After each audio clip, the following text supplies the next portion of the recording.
کم دی خان به خبرې کوي صرف خپل نه د ملګرو مبارکباد ورکوم دوی چې کوم فیصله وکړه انشاءالله په دې به ډېر خوشحاله وي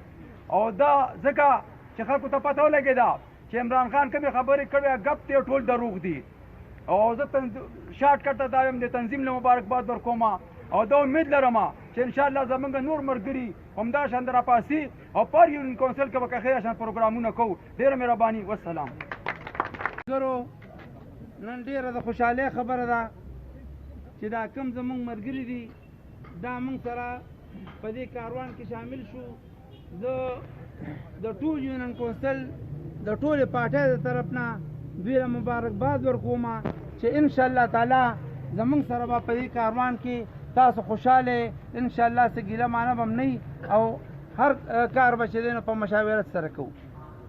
ملګرو کارونه چې کوم شوي دي او مخکې نظر واچوئ او بله زما یو ملګري وویله چې یاره لګیا دي دا نورې پارټۍ کار کوي ما ورته وویله چې که دا نورې پارټۍ د اوس نه واله تر دغه الیکشن د راتلو پورې ځان له دا زړه وچوي اوم دا کم کارونه چې جناب آفتاب احمد خان شیرپو صاحب جناب سکندر ایاز خان شیرپو صاحب د دارچن دپاره کړي دي زه به صرف دارچن خبره وکړم نو دې ته هغوی نشي رسېدی یوازې سکولونه د سیپل کلي سکول د جولاګانو کلي سکول د انځرګل کلي سکول د مخد کلي سکول دغسې ورپسې د هسپتال کارو دارچن دا سکولونه داسې د اوبو دا ټنکې د اوبو دا ټیوبلې ګیس خو د ټولو نه غټه خبره دا ده چې کوم 8 انچه پیپ دی د عمرزو نه ارچن ته راوستل چې دي نو داسې د ګپ کار نه دی دا د ایم پي او د ایم ان اے د لاس خبره هم نه ده دا د وزیر اعلی کار هم نه دی دا چې دی نو زمونږ په آفتاب احمد خان شیرپو صاحب کې یو خپل صلاحیت دی چې هغه خپل ایفرټس استعمال کړه او دا ګیس چې کوم دی نو دی اریچن ته غټ پیپ لاین راورسوه اوس که فرض که یو سړی راباسي او هغه ته یو کلي ته ګیس ورکړي یا ته یو کوڅې ته ورکړي دا خو ما تاسې ګپ ښکاري نر سړی به هغه وي چې دا پیپ یې د هغه ځای نه راوستی دا خو تیار کار دی تیاره نړۍ ده وروره ښه سوچ وکړئ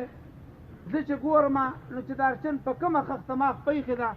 شیرپو خان چې لګولې ده پرشبندي مرشبندي چې ده نو په کرش او په باجرو ماجرو نه ده کړې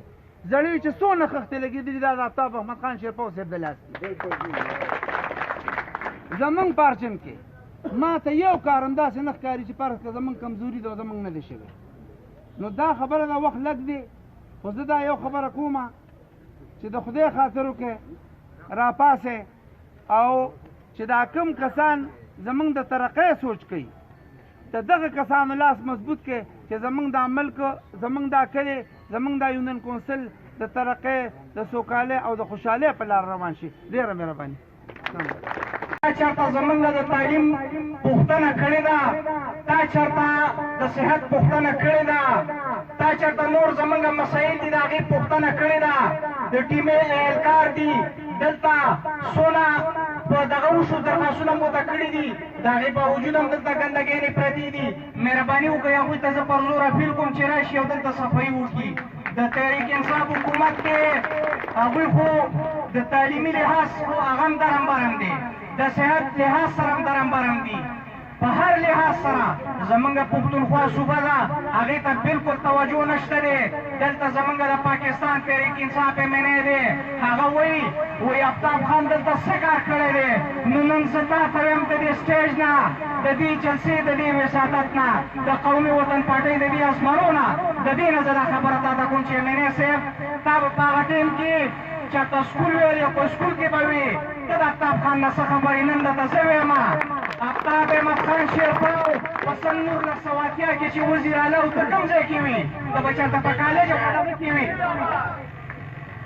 ته به چېرته په سکول کې به دې سبق ویلې دا کالجونو ته وګوره د بجلۍ دې لاینونو ته وګوره د سینیټریشن دې سړکونو ته وګوره څومره کارونه چې کېږي ته چې په دې کومه لار باندې روانې جناب سکندر ایاز خان شیرپو د لاس دي واوره د دې سټیج نه زه نن تا ته وایم ایم ان اے صاحب تا بله ورځ انټرویو ورکولی چې ما ته خو په دې حلقه کې څه ښکاري نه ته ګرځېدلی نه تا ته معلومه نه ده نو څه به تا ته پته ولګي زه صرف پر زور دا غوښتنه کوم د دې صوبایي حکومت نه کوم د دې مرکز نه کوم چې دلته زمونږ مسایل هم ډېر دي زمونږ د تعلیمي ماحول مسایل هم شته زمونږ د صحت هم شته زمونږ نورې مسلې هم ډېرې دي مهرباني وکړه سر زه ډېر پر زور غوښتنه کوم د دې قوم په وساطت سره د دې وزیر اعظم نه کوم او د دې وزیر اعلی نه کوم چې فوري دې دا حل کړلی شي او دا یو خبره درته بله په آخره کې کوم چې دلته کم کارونه شوي دي بالکل دې ټولو ته پته ده دا ګیس هم آفتاب احمد خان شیرپو منظور کړی دی چې دا نن فکر رالګي او ته پې دغه کې دا دې ټولو ته پته ده نن د دې سټیج نه ویم دې ټولو ته دا پته ده او نن ته رالګي په هغې باندې ته دغه کې چې بهی دلته ما دا ګیس منظور کړی دی ته 1 کیلومیټر پیپلاین منظور کا 1 کیلومیټر نو بیا به پته ولګي د هغې دا جناب آفتاب احمد خان شیرپو منظور کړی دی او انشاءالله بس زه نورې خبرې کول نه غواړم زه خپل